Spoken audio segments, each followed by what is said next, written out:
Madame, Monsieur, bonsoir et bienvenue sur Choulouk News pour votre rendez-vous du 19h Info. Dans l'actualité de ce vendredi 22 avril 2016.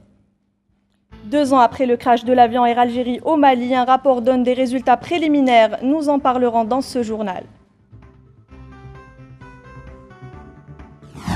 GIL FCE lance un plan d'action 2016 destiné à promouvoir l'entrepreneuriat chez les jeunes. Les détails dans cette édition. Et on parlera de l'entrepreneurship, la boîte à outils pour l'entrepreneur engagé dans le processus de la transformation numérique avec notre invité ce soir.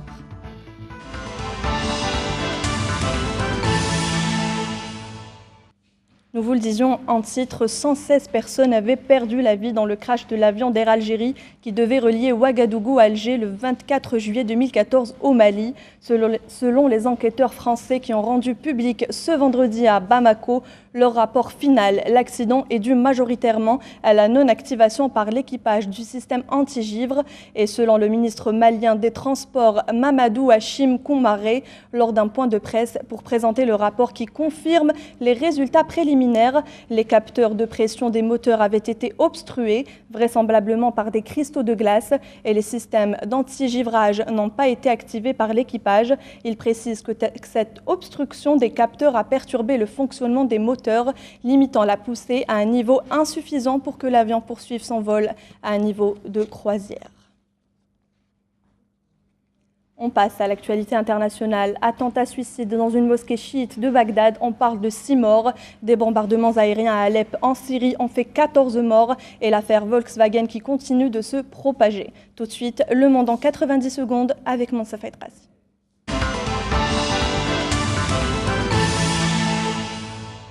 Un kamikaze a fait détonner aujourd'hui ses explosifs au milieu de fidèles dans une mosquée chiite de Bagdad, tuant au moins 6 personnes et blessant 25. Un deuxième kamikaze qui visait lui aussi la mosquée d'Aradouania a été abattu avant de pouvoir déclencher ses explosifs. Une autre bombe a explosé dans l'ouest de la capitale irakienne, 2 morts et 9 blessés. Tous les attentats suicides menés cette année en Irak ont été revendiqués par l'État islamique. 14 civils ont été tués et des dizaines de blessés aujourd'hui dans de nouveaux bombardements aériens sur Alep.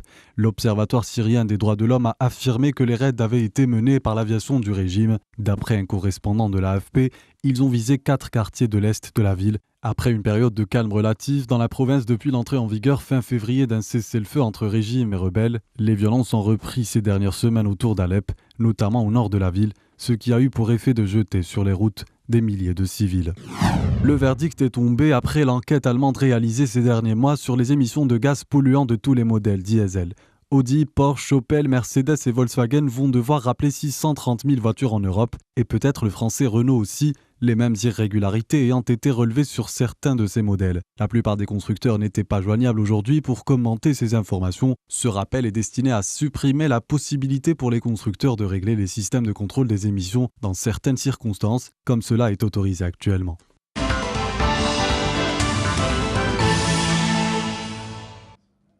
Les 28 premiers délégués régionaux de GIL FCE se sont réunis pour lancer le plan d'action destiné à promouvoir et amplifier l'entrepreneuriat chez les jeunes. La section des chefs d'entreprise des moins de 40 ans a lancé un réseau de délégués locaux qui auront la responsabilité de déployer localement le plan d'action 2016 de GIL FCE. Plus de détails avec Hala Amran et Hamza Chelouch. En créant GIL FCE, le Forum des chefs d'entreprise a su créer un véritable espace dédié à la jeunesse. Moins de 6 mois après sa création, GIL FCE compte déjà 400 membres et ne compte pas s'arrêter là. Un réseau de délégués locaux a été mis en place. Ils auront la responsabilité de déployer localement le plan d'action 2016 de GIL FCE. Chaque délégué local va recruter et constituer un premier cercle de 20 jeunes chefs d'entreprise. Ce cercle va produire d'ici la fin mai un rapport faisant un état des lieux de l'entrepreneuriat chez les jeunes. Aujourd'hui, c'est un grand jour pour GIL FCE, parce qu'on franchit une étape décisive. 6 mois après la création de GIL FCE souhaitée par notre président Ali Haddad, on est déjà plus de 400 membres. Et on vient aujourd'hui de désigner 28 membres délégués régionaux avec lesquels on a partagé un plan d'action, une feuille de route. Et donc aujourd'hui, on passe une étape décisive qui va accélérer le développement. Les délégués comptent ainsi donner une lecture des forces et des faiblesses locales afin d'orienter les différents leviers de support qu'offre GIL FCE. Et en termes de faiblesse, Sami Akli, membre du DIL FCE, s'exprime. Il est indéniable aujourd'hui que nous faisons face à plein de problèmes. Le poids de l'administration, les difficultés de financement. Certains jeunes nous ont rapporté qu'ils ont mis 8 mois pour ouvrir leurs entreprises, ce qui est une aberration pour l'entrepreneuriat. Cela étant, nous signalons une volonté de progression et d'évolution. Le renouveau de notre économie est en marche. Notre jeunesse doit entreprendre et rester convaincue que notre nation est puissante. Cette puissance repose désormais sur la mobilisation de notre génération pour construire l'avenir. Nous allons y arriver avec du temps, de la confiance collective et de la détermination, conclut alors Toufik Lerari. Et on reste dans le domaine de l'entrepreneuriat où nous intéressons ce soir au programme créé par la Founder Family qui ont dépassé les frontières de l'Algérie et s'exportent désormais dans plusieurs pays, en Afrique et jusqu'en Europe. 5 ans après, la Founder Family innove une nouvelle fois et lance Entrepreneurship, la boîte à outils pour l'entrepreneur engagé dans le processus de la transformation numérique. C'est bien entendu encore une fois la jeunesse créative algérienne qui est à l'avant-garde avec ce nouveau format. Et on passe à l'invité du journal pour en parler. Et on reçoit ce soir Yassine Guerbas, coach international en entrepreneuriat. Yassine Guerbas, bonsoir. Bonsoir.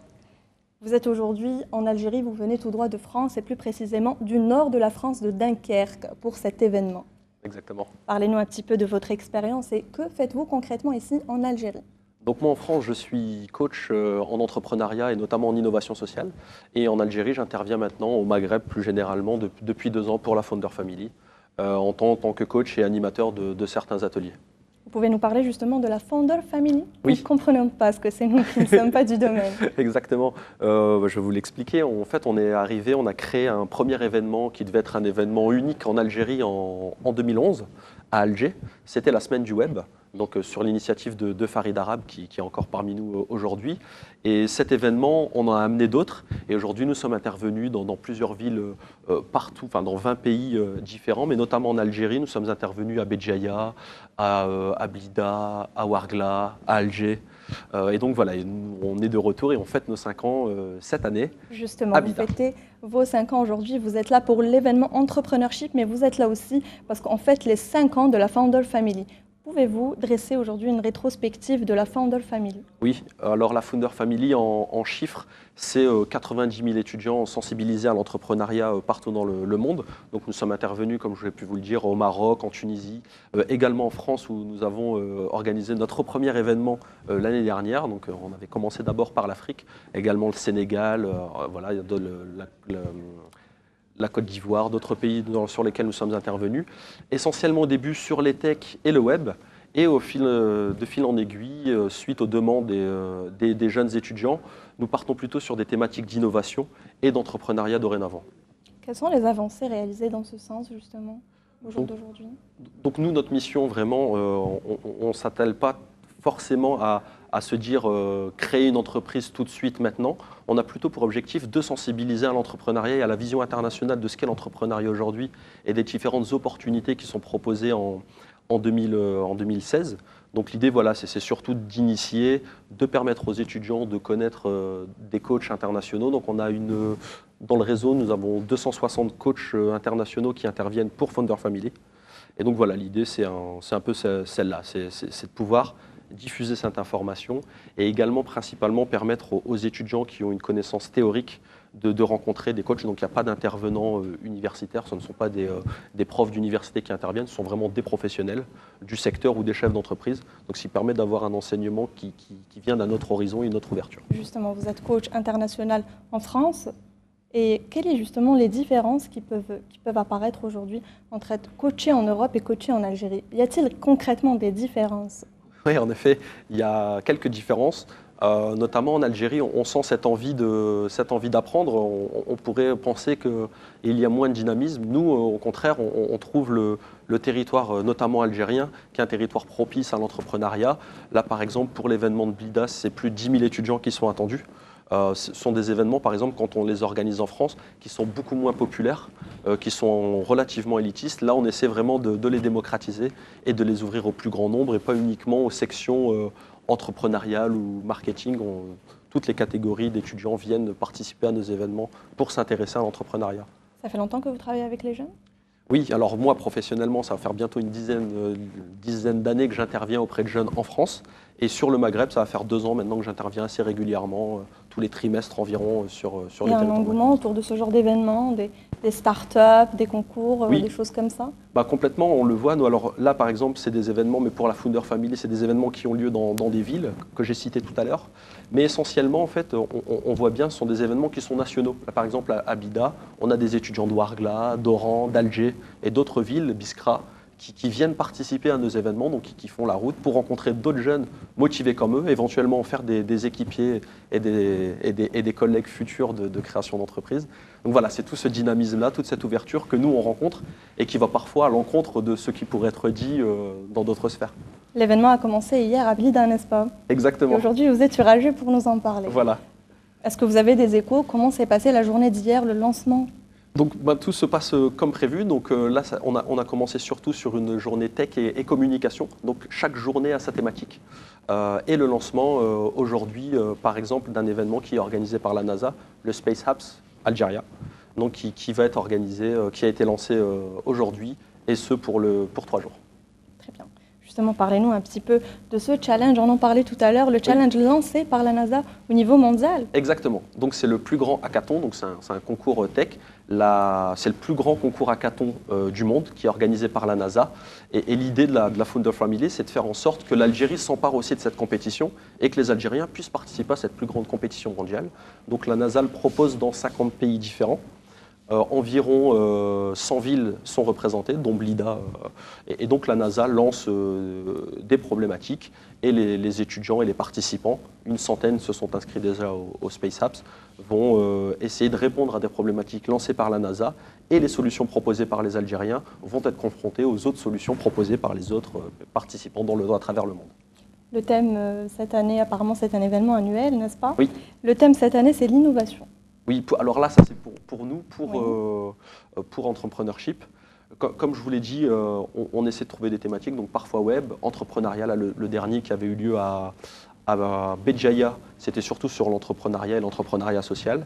Et là, voilà, là on part sur innovation sociale, du fait de l'impératif, du fait de la thématique NASA, qui nous impose à être innovant et à être créatif. Donc voilà, on a beaucoup d'intervenants, on a puisé dans nos ressources plutôt en termes d'innovation et moins entrepreneuriat que ce qu'on a pu faire par le passé. Vous avez donc un contact direct avec les jeunes entrepreneurs ou jeunes futurs entrepreneurs. Oui. Est-ce que vous sentez vraiment un engagement, une volonté de faire, de bien faire? Est-ce que vous sentez vraiment que les Algériens sont intéressés aujourd'hui par l'entrepreneuriat? Alors nous, dans les participants, sont divers et variés, mais ce que l'on voit, c'est que l'option de devenir salarié en sortie d'études pour ensuite se faire une formation et avoir une expérience pour ensuite créer sa boîte est de moins en moins vrai. Et certains Algériens veulent sortir de l'université, avoir un background et pouvoir avoir des connaissances pour créer son entreprise assez rapidement. Donc nous, on voit des jeunes qui sont très intéressés, qui ont envie de créer, qui ont envie d'apprendre.